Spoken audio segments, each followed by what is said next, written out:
pernah mendengar lagu Bunga Terakhir? Pernah ya? Jadi Injil hari ini berbicara yang terakhir akan menjadi yang pertama. Kalau tak salah lagunya itu begini. Baru saya dapat tadi 3 menit yang lalu. Kaulah yang pertama menjadi cinta, tinggallah kenangan, berakhir lewat bunga, sebuah cinta untuknya. Bunga terakhir ku persembahkan kepada yang terindah. Sudah sampai situ aja. Ada kelanjutannya ya.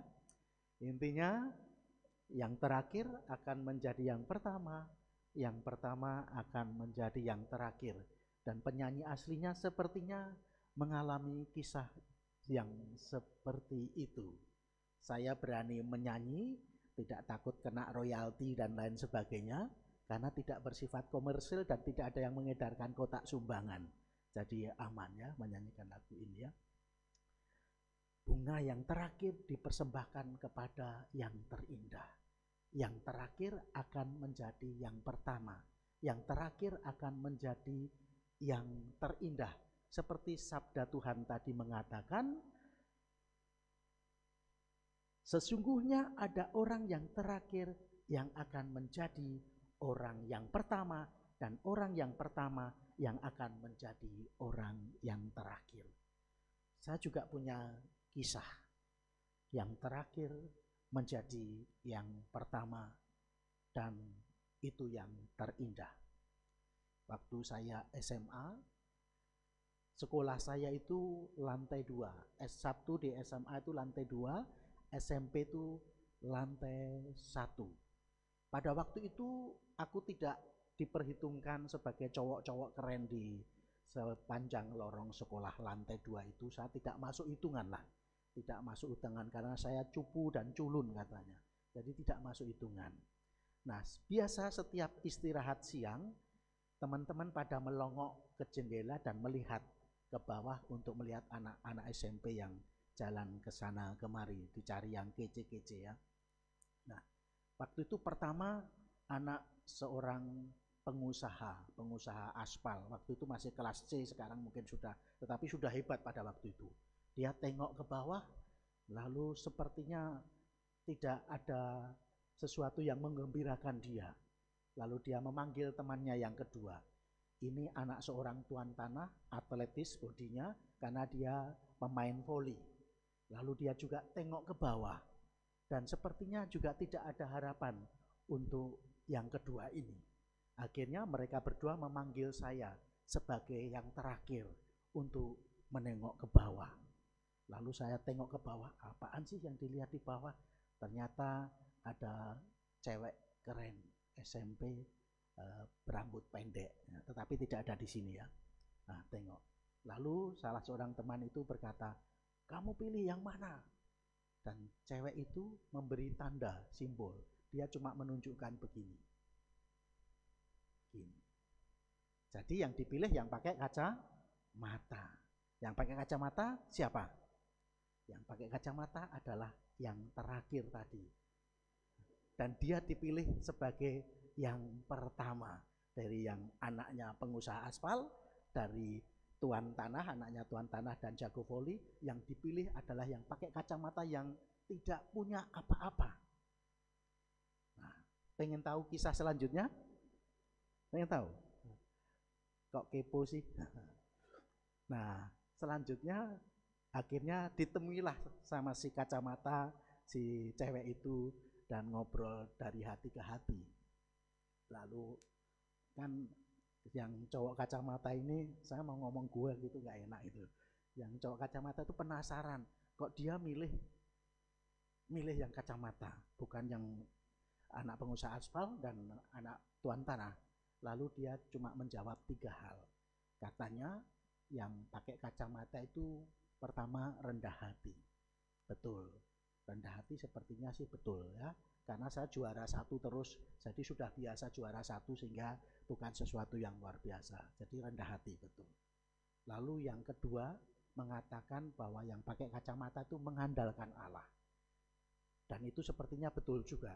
Karena di tempat saya ada gereja Hati Kudus yang sekarang menjadi gereja Athanasius. Itu Jalan Dr. Wahidin, Semarang.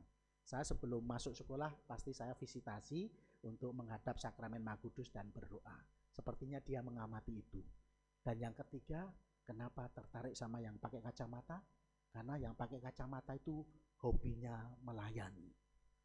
Ternyata dia mengamati juga si kacamata ini ketika di kantin waktu itu makanan favorit adalah soto. Nah ternyata si kacamata ini setiap kumpul dengan teman-temannya dia ngambilin soto untuk teman-temannya yang lain. Tetapi itu ternyata bukan melayani karena sedang dibayarin oleh teman-temannya. Jadi bukan karena melayani, tetapi karena nggak punya apa-apa, selalu ditraktir teman-teman yang lain. Jadi terkesan rendah hati, mengandalkan Allah, dan melayani. Saudari-saudara, Injil hari ini juga bercerita tentang paradoks dunia dan paradoks kerajaan Allah. Apa yang pertama di dunia belum tentu yang pertama di hadapan Allah. Apa yang terakhir di dunia belum tentu yang terakhir di hadapan Allah. Dalam dunia yang penuh kompetisi ini, kita seringkali diajarkan untuk menjadi yang pertama. Ranking 1, duduk depan, penguasa ini, jabatan, dan lain sebagainya. Tetapi Tuhan tidak memandang itu kalau itu tidak didasari semangat menjadi semangat terakhir. Artinya menjadi semangat terakhir, apapun yang dicapai, kesuksesan, keberhasilan, pangkat, jabatan, kekayaan, dan lain sebagainya mesti dimaknai dengan penuh kerendahan hati. Itu akan menjadi yang pertama di hadapan Allah. Yang kedua, walaupun punya semuanya, tetap mengandalkan Allah, bahwa semuanya adalah yang memberi Allah. Lalu yang ketiga, melayani. Semua yang diperoleh, semua keberhasilan dan kesuksesan tidak lain dan tidak bukan untuk melayani sesama supaya Allah semakin dipermuliakan. Maka untuk mencapai itu Yesus menyampaikan paradok. Pertama mengenai pintu yang sempit.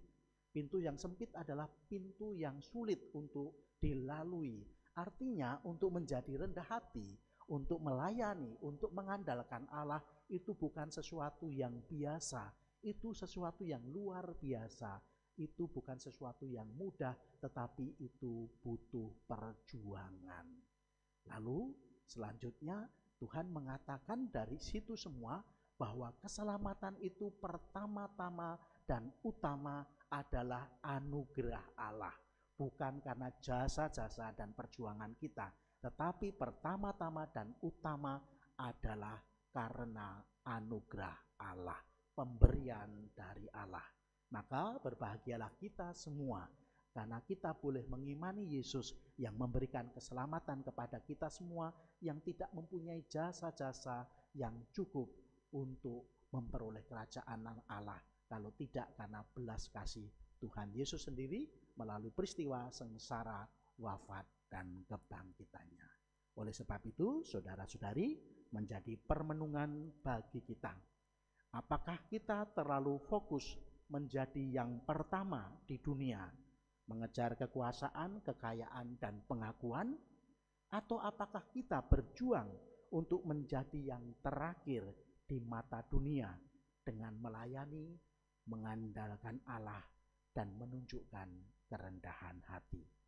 Kita diajak untuk mengubah sudut pandang kita dari menempatkan nilai-nilai kerajaan Allah untuk menempatkan nilai-nilai kerajaan Allah di atas nilai-nilai duniawi.